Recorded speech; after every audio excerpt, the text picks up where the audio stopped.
Hey everyone, I'm Jacalyn Maines, your hostess with the mostest at America's Best Restaurants. Today we're in downtown Lebanon, Ohio, checking out Greenhouse Cafe and Bar. And their name Greenhouse came from the fact that they have some vegan and gluten-free options, paleo options that not a lot of places do, but they also have their gluten-full and cheesy goodness as well. Let's go see what they have for us. Come on.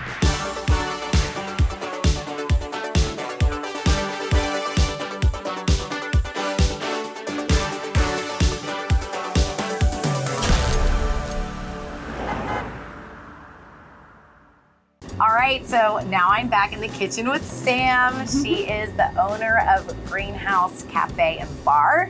And I know you've got a lot of different options for people of a variety of diets. Yes. What are you gonna make me? I'm gonna make you our loaded potato bowl. I've never had a loaded potato bowl. I know. Is this your creation? It's a little bit of my creation and a little bit of the old owners. Okay, awesome. Where are we starting? So our base is our quinoa and brown rice mix. So we just put a little bit of that on the bottom here. And then we love to keep things saucy here. So we actually have two sauces on this one. Our first sauce is the roasted garlic aioli that we make in-house here with our vegan mayonnaise base. I love that. And then our next component is lettuce that we actually get from a local farmer here in Ohio. So healthy. I know, right? And then, because we need two different types of lettuce, of course, we also do a little bit of our arugula that we also get from the same farmer. Really? And then next we go in with our house-made pickled onions. Yes, yummy. Just to give it a little tang to it. And then also some great color. On top of that, we do our roasted fingerling potatoes that we season and roast ourselves. Delicious. What kind of seasoning you putting on those potatoes? It's our secret house seasoning. I knew it was going to be a secret. It's like our house seasoning we put on our potatoes and our chicken. It's a little... Gotcha. Awesome. And then with our second sauce, this is our Cajun aioli. It just has a little bit more of like a spice and a little smokiness to it. So just a little bit of that. That looks so And then yummy. we hit it with our bean bacon, which comes from a local company here in Ohio. So it's a completely vegan, vegetarian bacon substitute. A bean bacon. A bean bacon. And no, you can't tell the difference, I promise. It looked like bacon. I had no idea when you pulled it out of there that it so wasn't good. actual bacon. Yeah. Oh my gosh, this looks delicious. Thank you. Tell me a little bit about your culinary background. Like, you know, to be able to create all your masterful pieces here. So I have been in the industry going on 10 years now. Yeah. I went to Cincinnati State Culinary Institute right out of high school.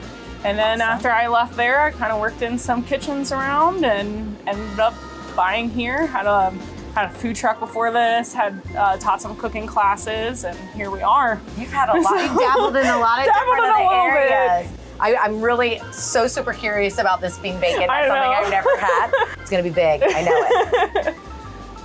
All right, here goes. That's a flavor bomb in your mouth. Yeah. Oh, there's so much flavor. I don't know what you put on those potatoes, but it's good. Oh my gosh. Get some saltiness from the faux bacon. Faux bacon, exactly, right? But you still get the crisp and the flavor of it. This is delicious. And then I don't think you feel bad about yourself when you eat the whole thing. No, right? It's I so love this. filling. All right, I know you've got more for me to try. Yes. And this got me really excited to see what else she has for us. So let's sit down and talk and then do some more tasting. Sounds great.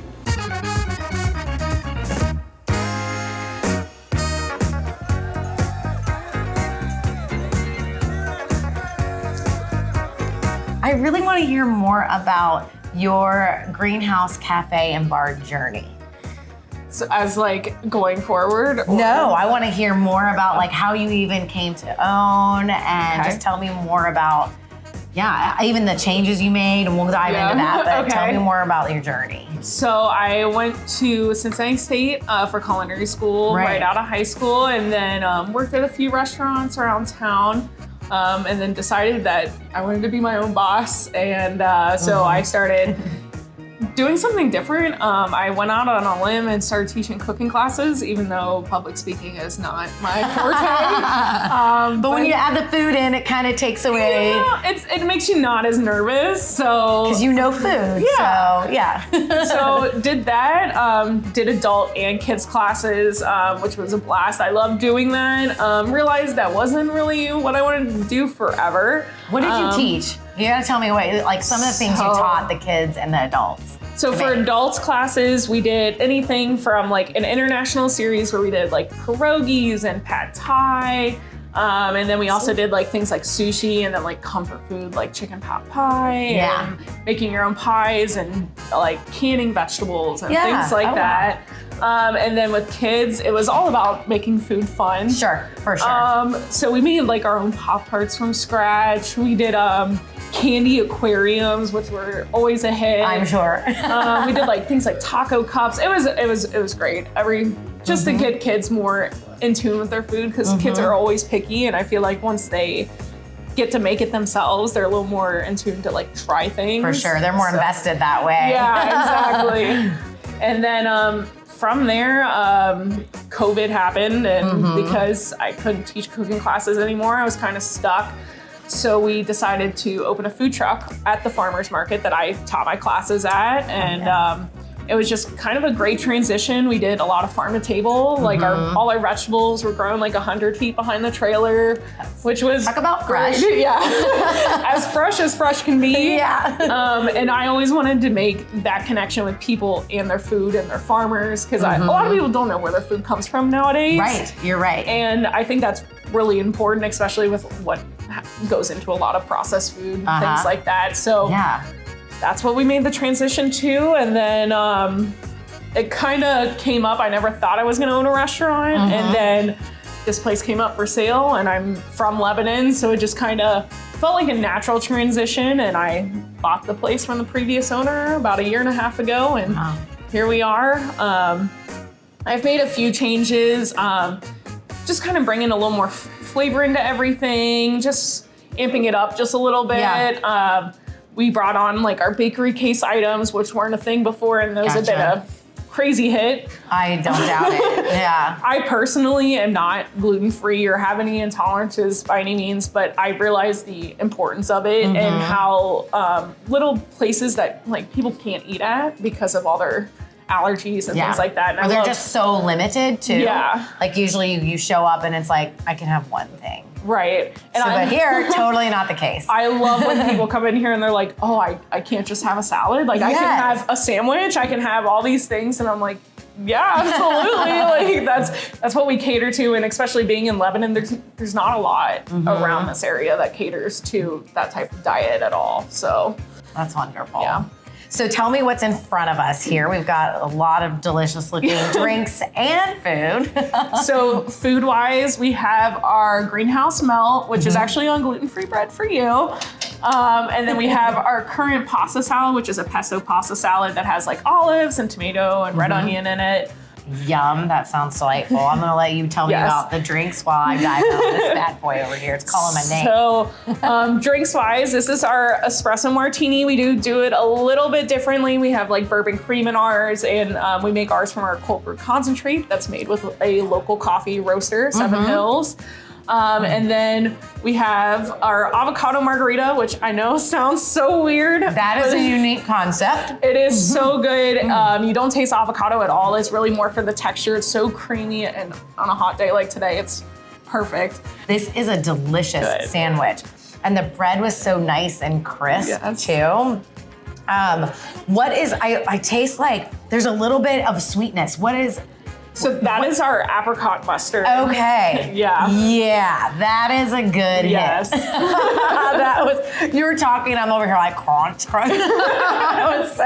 was good. Delicious. So tell me a little bit about kombucha. So kombucha is a fermented beverage. It's really great in probiotics, and it really helps regulate gut health. Not the most crazy process to make, but our local people that make it, it's just absolutely amazing.